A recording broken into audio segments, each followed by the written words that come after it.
Eu nos Estados Unidos tive um almoço com o Lyoto Machida, ele falou assim, o curso ele não foi criado pra você ganhar dinheiro. Não é isso, Yudi. Não é isso. Eu fui campeão mundial do UFC, eu ganhei, todo mundo me conhece e tal. Eu vim aqui pra viver a grandiosidade, o ser o melhor do mundo, isso eu consegui, mas ser grande mesmo é você estar todos os dias com a sua família, mantendo a base dos seus valores 24 horas por dia. O curso não é pra ganhar dinheiro, o curso é pra você mostrar pras pessoas o que realmente importa, entende? Boa. Então é um resultado diferente. Talvez aqueles que são pequenos, eles querem lançar um curso para se tornarem grandes. Não. Quando você chega na hora do curso, você já é grande por si só, entende? Você tá ali simplesmente para compartilhar essa grandiosidade e ajudar outras vidas. Então não importa se você vendeu 10 ou 1 milhão de cursos, mas o que a ideia e a proposta foi boa, de ajudar as outras pessoas, entende? Só que a gente infelizmente é inserido num mercado e vive com pessoas que pensam totalmente diferente que a gente, entende? Sim. E aí eu lutava 24 horas por dia pra continuar mantendo os meus valores e a calma que meu pai tinha, entende? Em conduzir uma família. Tava acabando o mundo. Meu pai, eu lembro até hoje que a gente tava passando por uma dificuldade financeira muito grande, mano. Muito grande. Eu vim de comunidade, eu vim de baixo. Meu pai era feirante, minha mãe professora. E eu cheguei desesperado porque eu tinha pedido a demissão do SBT e eu queria viver, eu quero viver e tal. Só que, na época eu ganhava um salário em 2000 e pouquinho que não dava pra eu manter com a experiência que eu tinha de mercado, não dava. E aí eu cheguei em casa desesperado, que eu já tinha batido cabeça em todos os lugares e eu não conseguia fechar o mês com dinheiro pra poder pagar todas as contas, entende? E desde novo a responsabilidade eu puxei pra mim. Por quê? O que meu pai ganhava na feira nem se comparava. O que minha mãe ganhava na escola, dando aula pro estado, não se comparava. Eu queria o conforto deles, a presença deles dentro de casa. Aí eu cheguei desesperado em casa, envergonhado que eu não estava conseguindo colocar dinheiro suficiente pra manter a minha família. E eu sentei na mesa e comecei a, chorar assim pro meu pai. Falei, desculpa, eu pedi desculpa pro meu pai e pra minha mãe e falei assim, me desculpa porque eu não tô sendo capaz de conseguir pagar as contas aqui. Eu me sinto envergonhado aqui, né? Porque eu pedi minha demissão, eu me coloquei nessa posição porque eu achava que eu ia ser capaz de fazer tudo isso. Meu pai escutou tudo que eu tinha pra falar, parou e falou assim, quando a gente era pobre, você era infeliz, meu filho? Eu falei, não, era muito feliz, pai. Aí ele falou, feliz por quê? Ué, porque eu tinha vocês. Aí ele falou assim, talvez você não vai conseguir pagar as contas, mas nós estaremos aqui como uma família. Isso daqui que é o que importa, entende? A felicidade não tá em pagar só as contas, em conquistar mais. A felicidade, enquanto essa família estiver unida, a gente vai ter vida aqui dentro. Meu pai se foi. E todas as vezes que eu me encontro desesperado e eu tô perdendo os meus valores porque ele não tá todos os dias me lembrando disso, eu paro, e lá nos Estados Unidos mesmo, eu parei e falei assim, caramba, eu não tô sendo capaz disso, mas eu tô sendo capaz de conduzir a minha família muito bem. Entende? Eu tô sendo capaz de ser uma estrutura pra minha mãe, mesmo meu pai não estando mais.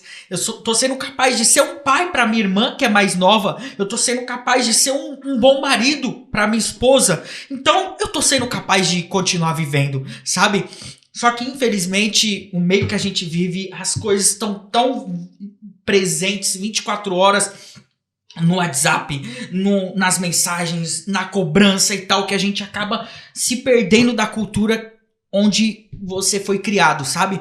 Então, esse tempo de queda me fez refletir muito sobre a minha vida. Me fez refletir que eu não posso deixar morrer esse legado, que seja do Silvio Santos como um empresário, como um profissional, ou meu pai como um ser humano maravilhoso e ter essa base forte, sabe? E sua mãe, Yudi? Minha mãe mora até hoje comigo. Faz muito pouco tempo que meu pai faleceu. E meu pai, desde que eu sou criança, eu escuto meu pai falando que eu era o Onitsha, que era o filho mais velho, que eu iria cuidar da minha família. Quando meu pai faleceu, eu simplesmente tomei aquela posição que meu pai já vinha me preparando desde criança, entende? Mas pra minha mãe, muito difícil. Você entrar... Pô, mano, eu voltei a ganhar dinheiro como... Sabe? Tipo... As pessoas estão ganhando dinheiro faz 4 anos, 5 anos com esse mercado. Eu ganho dinheiro desde criança. As pessoas estão comprando casas em Alphaville e eu tô desde criança. Meu primeiro carro foi importado. Todas essas coisas, todos os dias presente na minha vida. Mas depois de você conquistar tudo isso, se você perder o que realmente importa, que era meu pai, e eu entrar em casa e eu vejo minha mãe do lado de um fogão ali, tipo, com saudade do meu pai, eu falo, caramba, mano. Ô Yudi, mas sabe o que é o mais legal de tudo? É o pai teu que tá nos céus, né? Porque ele te ama tanto que ele te deu o privilégio de um dia você ter um pai como esse, que é uma super referência pra você, né? Exatamente. E eu creio, assim, fielmente que você vai ser uma referência para o teu filho. Amém. Vai ser uma referência. Então, eu vou numa igreja chamada Zion Church. Conheço. Tem um pastor, meu amigo, chamado Tel Hayashi. Conheço, japonês também. Japonês. Uhum.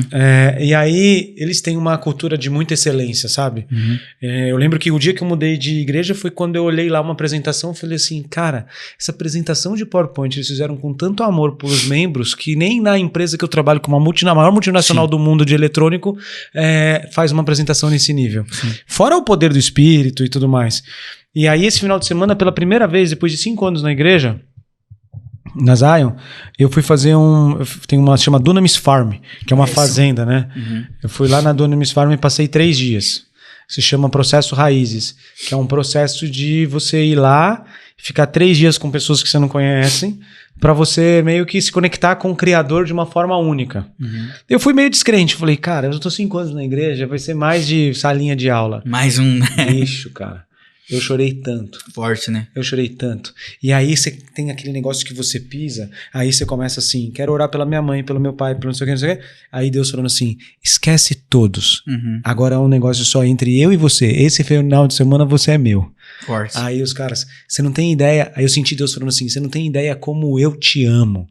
E aí eu me senti amado. Porque esse peso que você sente, de uma certa forma, eu também carreguei. Então eu olho assim e falo assim, cara, que difícil carregar esse peso. Sim. Tem boas referências, mas ao mesmo tempo o custo dessa referência é difícil. Sim. Né? A visão de futuro e tal. E aí eu lembro que no último dia tem uma forma aqui de adoração. Porque eu falava assim, por que lá na igreja eles fazem 1 hora de adoração? Aí ele falava assim, é porque a gente repete aquilo que é o tabernáculo de Moisés. Que é, você entra agradecendo, depois você pede perdão, depois você pede a presença de Deus, depois quando você entra no Santo dos Santos, é Deus fazendo o que Ele quiser com você ali, porque é entre você e Ele.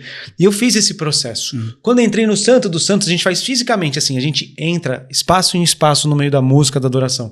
Quando eu estava lá na frente, de joelhos, toda hora o Espírito Santo me colocava imagens da minha infância, que eu não lembrava mais. E eu tentava deixar minha mente livre, dizendo, Deus, fale comigo, tira essas imagens. E aí Deus falando, sou eu, meu amigo, deixa eu te mostrar.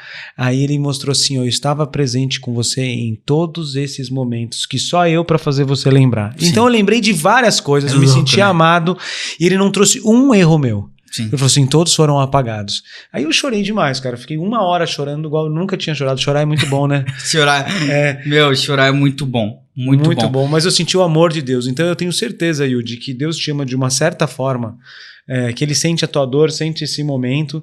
E Ele tem esse... Você deve ter ouvido isso muitas vezes, mas Ele deve ter um plano muito certo na sua vida, né? Sim.